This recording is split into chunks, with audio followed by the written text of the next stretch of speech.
When I was younger, I did have a fair number of friends. The problem I had most of the time is that a lot of them really didn't care about video games.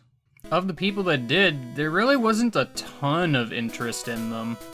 A lot of them were just introducing me to various games that I just had not really thought about playing. Such games including Super Metroid, the original NES Zelda games, and from my Mario-loving perspective, my first blasphemous encounter with the Sonic series on the Genesis. Other than that, there's really not much else I can say about some of these friends as far as a gaming perspective goes. However, there's one group of friends that I met at some point. You know, honestly, I don't actually recall the exact time frame. I think it was somewhere around the time the N64 released. So let's just call it 1996. Pretty much every day after school, I would head over to their house, which was really only just down the street and around the corner. We had lots of fun playing outside, inside, and just doing various things, ranging from laser tag with actual laser pointers, building a giant igloo on our front lawn, role-playing with Legos, and finding Michigan. It was a good time every time, and we had lots of fun. But anytime they'd come over to my house, the main attraction seemed to always end up being video games. Sometimes we'd just be simply playing a video game.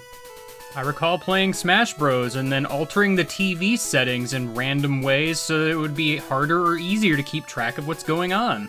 I remember playing Super Mario RPG and each of us would take turns playing as a different character. Heck, they had a Game Boy, and let me tell you, they were with me with that whole Pokemon craze. And honestly, the list goes on to more things that probably I don't even remember. Their names were Aaron and Jacob, and quite honestly, they were pretty much my best friends all the way up through high school. Truth be told, I was friends with the whole family, but those two in particular are more related towards the gaming side of things, so for the purposes of these videos, they'll be the primary focus. I have tons of memories with these guys, and I suppose I can thank them most of all for introducing me to one particular game series, released May 1st, 1995.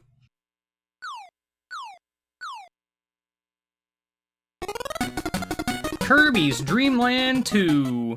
It's worth mentioning, I did in fact have Kirby's Dream Land, the first game, but if you've played that game, you should know it's pretty short, and there's not a whole lot going on.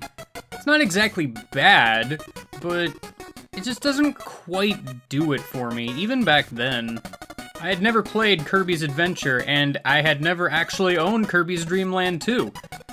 My introduction to this was, of course, because Aaron and Jacob had it for the Game Boy.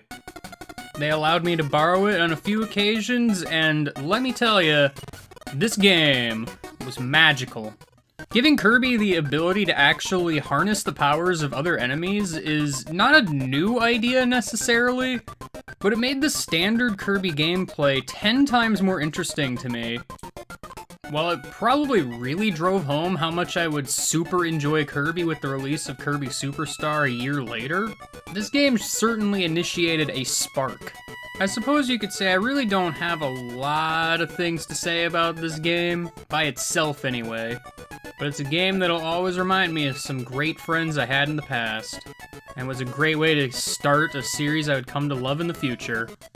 And so, let's play it again, from the top.